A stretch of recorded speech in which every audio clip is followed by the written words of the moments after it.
Stay tuned for the second half of the Wake Up Mission Show.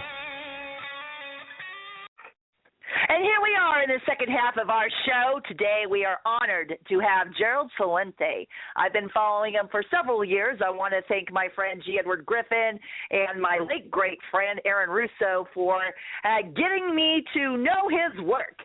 He actually started back in 1980 founding the TrendsResearchInstitute. You can go to TrendsResearch.com. I like this man because he speaks the truth. He's the publisher of TrendsJournal. Here we are. You've seen him on Fox News, Good Morning America, you name it, to the Today Show. Gerald Celente. Gerald, thank you so very much for being on our show today. Well, thank you so much for having me on. No, we appreciate you. I've been watching you for years. You know, I was at Aaron Russo's home, and he was screening his film at the time, America, Freedom to Fascism. And, you know, we just started talking, and I learned about you, and I'm glad that I did, and, of course, G. Edward Griffin. And so thank you.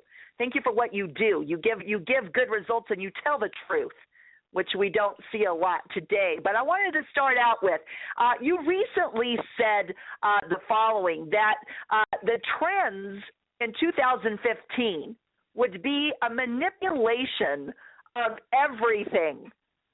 Now, Randy and I talk about manipulation of our government all the time on this show, but what did you mean by the manipulation of everything, Gerald?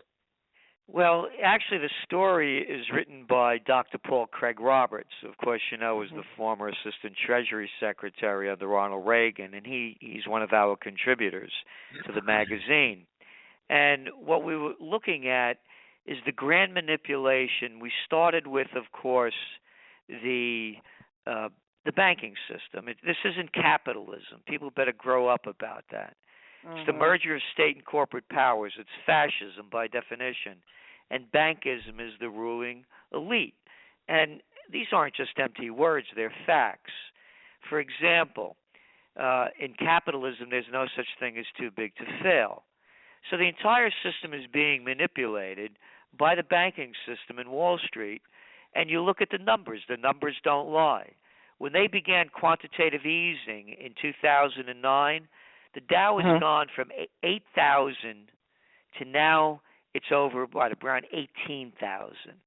You look at Japan, the same thing. Their Abenomics, the central bank, their stock market is at 15-year highs, while the GDP is back to 2012 levels.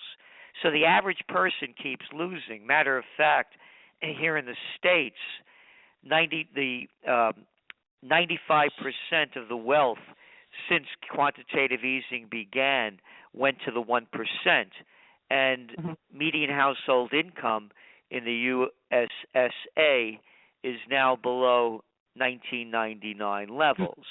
So the grand manipulation.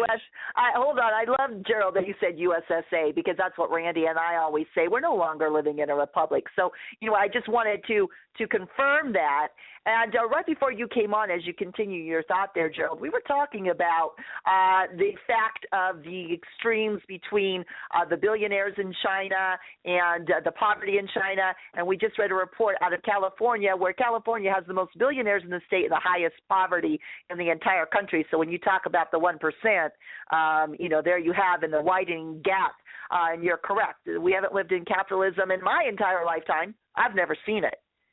So anyway, go ahead. Well, as you keep going around and you're talking about the billionaires, the Oxfam study that came out about a month ago showed that next year, 1% of the people on the planet control 99% of the wealth.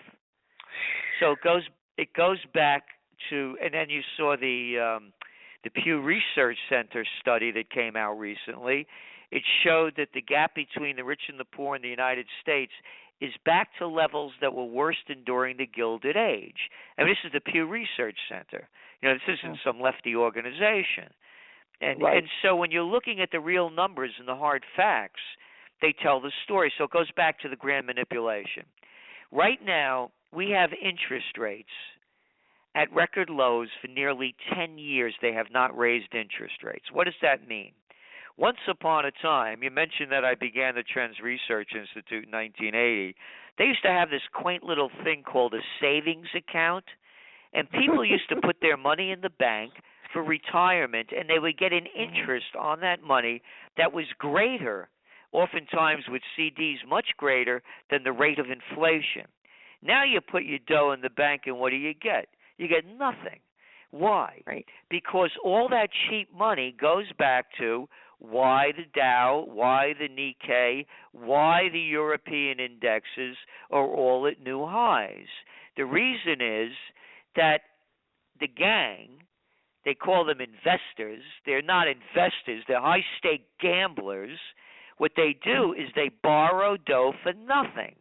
And what they do, you're looking at half of the stock market gains have come from companies buying back their stocks. Today, you saw the market going up because the banks got a green light to buy back stocks. So what they do is they buy back the stocks, they drive up the prices, and they pull their dough out. And the other part of the raise in the markets have gone from mergers and acquisitions so that we, the people, don't have to ever worry about owning our own business, because in Slavelandia, you got all this cheap dough, James, and you have the merger. That Slavelandia. I'm sorry, that's brilliant. Okay, continue. Well, I'm it so is, sorry. because now what you have, whether it's in the newspaper industry, this group called Gatehouse. I mean, how about Crap House? They're the ones that are buying up all the newspapers all over the country. And what they're doing is they're firing staff, closing copy desks, consolidating everything. The prices are skyrocketing of the stock. Meanwhile, they're ripping out the core. So you have, and then you look again, going back to 1980, when I was a young guy. They used to have things called pharmacies before they had CVS and Walgreens and Rite Aid. They had stationery stores before they had Staples and Office Depot, and now that's being bought out, and it's only going to be Staples. Then they used to have other quaint things, like they call them haberdashers and ladies' dress shops, and now they're called Target and Walmart.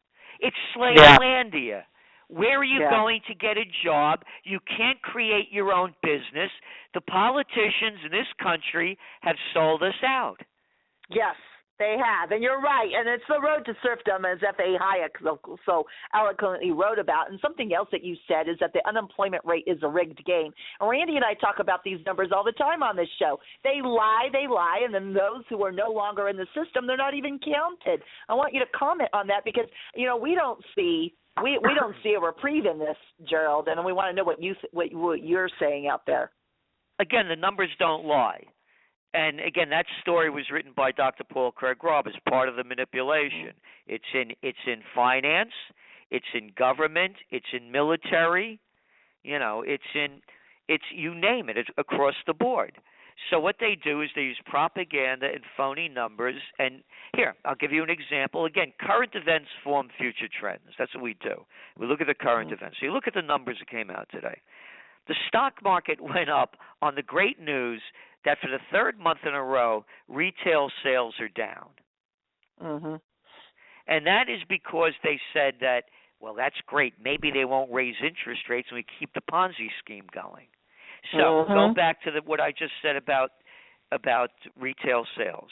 Now, anybody, even half awake, knows that how could retail jobs be created for the last 3 months when in the last 3 months, December, January, February, retail sales are down.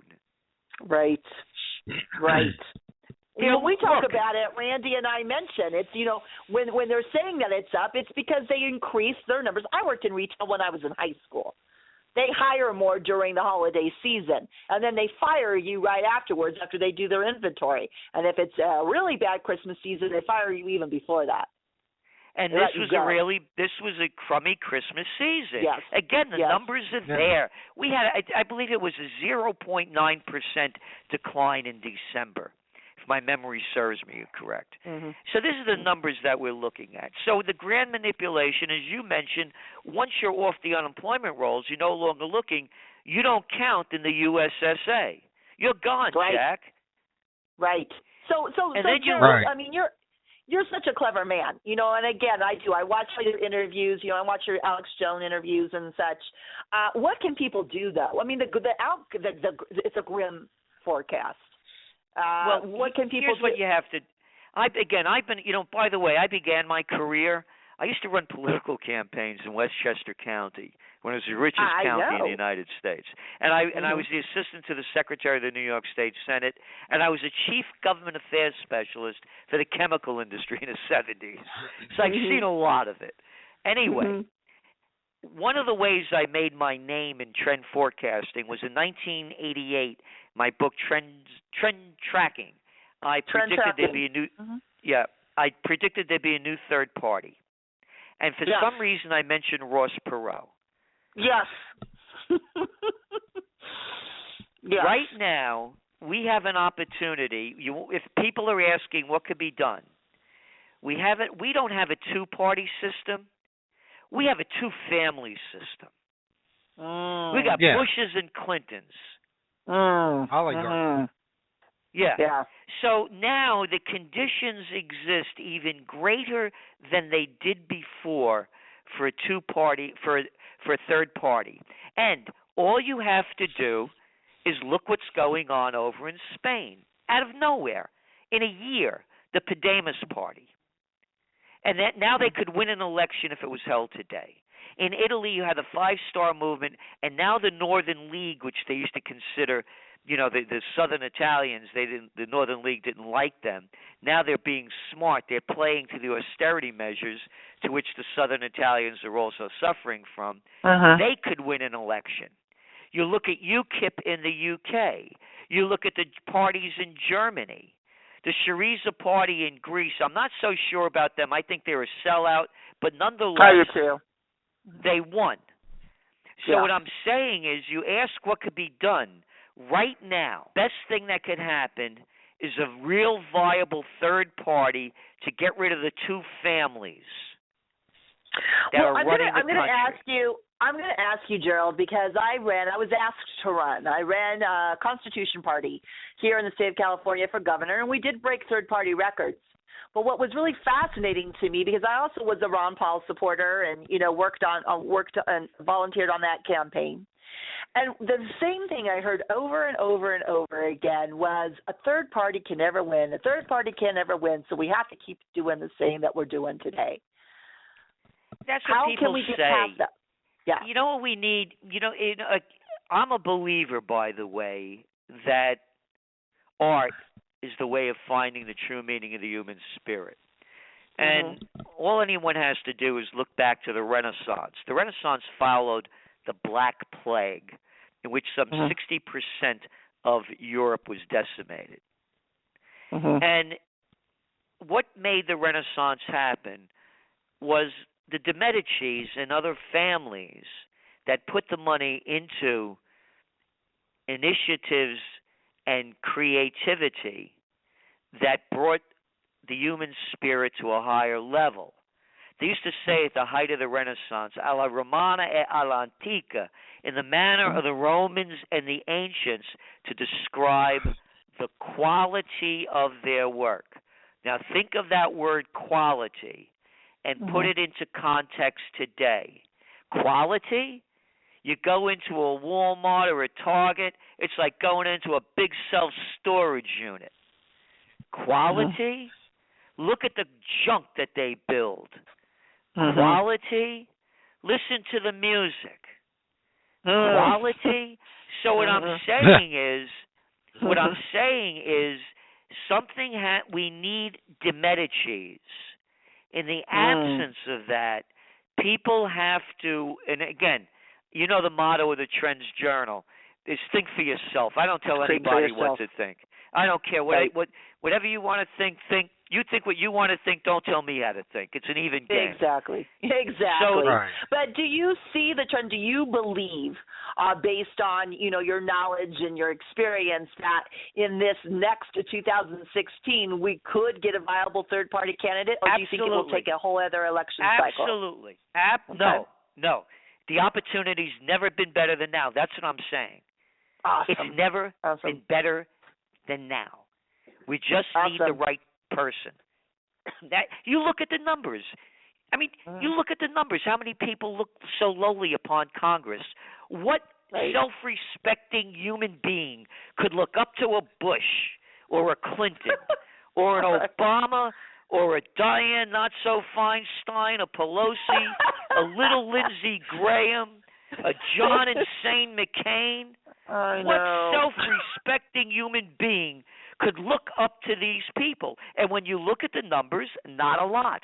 The only reason why they're being promoted is because of the prostitutes that suck up, bow down, lick their shoes, and the other thing I can't say what they do. So we say it on the show. Trust me. Okay, so then you know. Our listeners know. Thinking of somebody grabbing their ankles, right? Yes, yeah. So what I'm saying is the opportunity. I mentioned to you about Ross Perot. In 1992, I got a call. John Connally wanted to meet me. And, of course, John Connally was the governor of Texas who took the bullet in the back. And this is 2 weeks before the election. I have a photograph of me, him, and his wife, Nellie, in front of the book depository. It's his first time back, their first time back since the assassination. They didn't even go there when they turned it into a memorial. And he wanted to meet me to figure out, how did I figure this out? And so I flew down there. It was a last-minute thing. Anyway, we're in a limousine in the front of the book depository. What you see where those windows are, that's the side. And he's telling the story of what happened that day. And I heard a gunshot. I turned to my right. I knew it was a gunshot because I was been hunting since I'm a little boy. I turned to my left. There were brains on my shoulder. I knew there were brains because my daddy was a butcher. Yeah, I mean, this story goes on. But and I've written about it. But anyway, we're going back into the Anatole Hotel. And he looks at me and he said, Gerald, I read your book, Trend Tracking. He says, it's a fine piece of work. And I know your heart's in the right place. But you don't have a clue what's going on in this country. And neither do the American people. Because if they did, there'd be a revolution in this country. Now, this is a guy, not only was he the governor of Texas, he was as a Democrat, he was also the head of the United States Treasury under Nixon. Now that just as we always say on this show, connect the dots. There you go. Do you ever believe, and I was part of the End the Fed movement, that because with the controlling families, that we can ever end that? Absolutely. This is what people don't. When I mention these names, if you think that I say if Bush can, if Obama can, if Clinton can, I can, and you can, unless you think that their mother was better than yours. So not to make this ugly, let's just call it even. Yes, I love how you think, Gerald. Now, besides the economic news, you also predict that in 2015 there might be a World War III. Yes, it's on. If the madmen in charge are left in charge, this guy Ashhole or Ashton, that's it, Ashton Carter, the new Secretary of Defense. You want to see a little boy. You want to see a little chicken hawk that doesn't even talk tough, but he talks like a maniac. This is the cat, man. I listen to this guy. I go to the State Department sites. I listen to him go on. It's like going to hear a one of these grade B guys that you send your staff to for management training that walks up and down the aisle with his shirt hanging out as he's talking to the crowd. This guy is a nobody. And you should hear him talk about how we have to give Obama more authority under the authorization to use military force anywhere. And then you hear this other guy, this guy that's been on he just was on Fox this week. Mm-hmm. You know, they bring on these guys, these former generals, you know. And matter of fact, I was a keynote speaker, me of all people, at VMI in 2000. And I was talking about New Millennium Warfare. And I had lunch with General Anthony Zinni. He was a great guy, by the way. And he was the head of he ran the first Gulf War. And we hit it off. But anyway, this guy, this Robert Scales, you know, he's a retired, you know, major general, this or that, you know, at the War College. Here's what he said.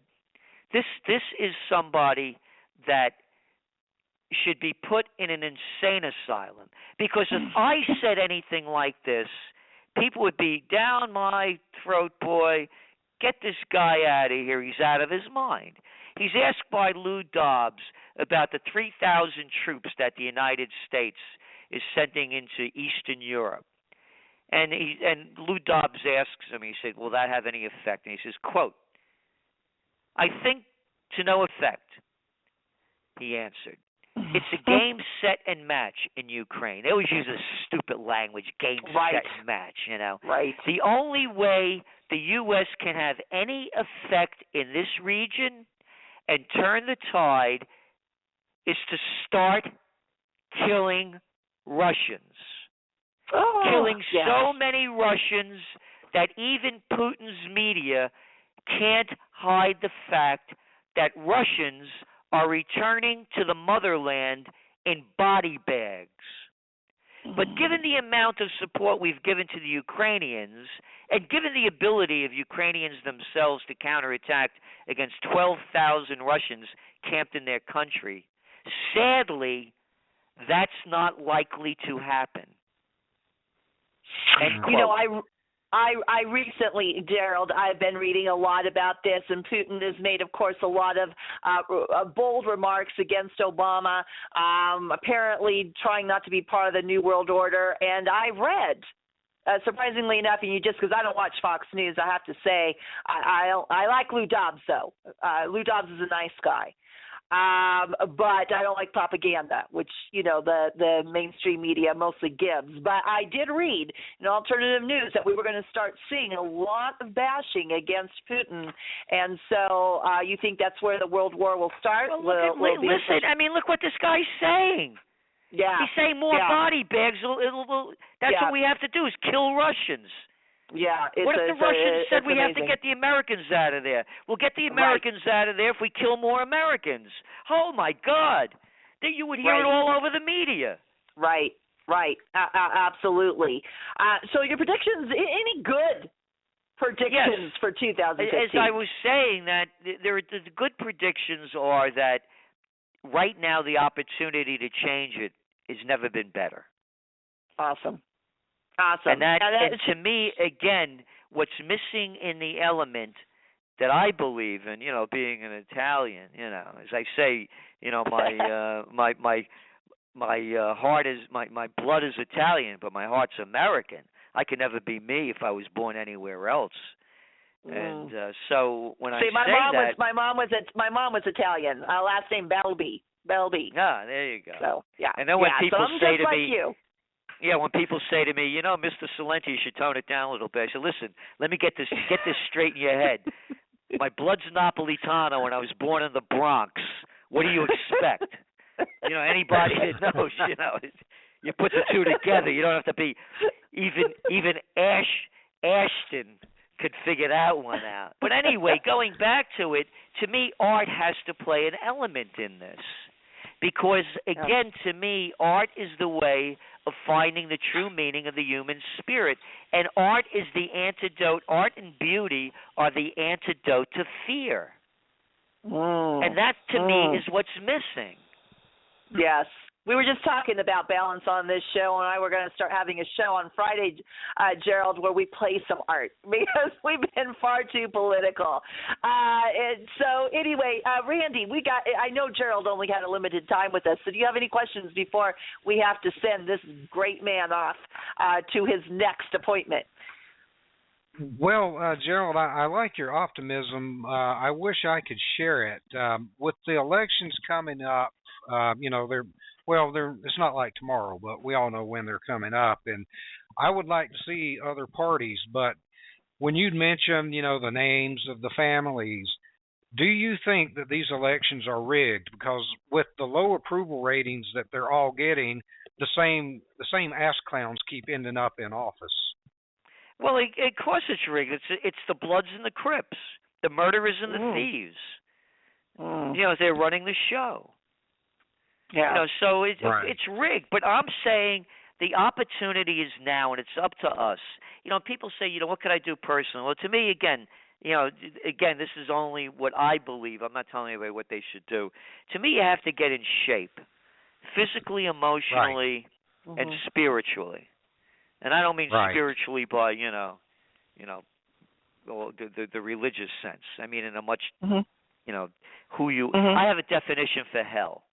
My definition of hell is taking that last breath and knowing you weren't the person you said you were or could have been. Beautiful.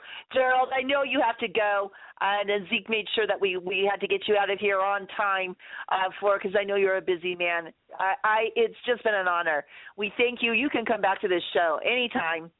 Your listeners are your friend. Oh, thank you. And just listen, something for your mother who's Italian. You know this whole ISIS thing? This whole anti-ISIS campaign is a plot against Italians. How are we going to sell Italian ISIS? Who's going to buy it?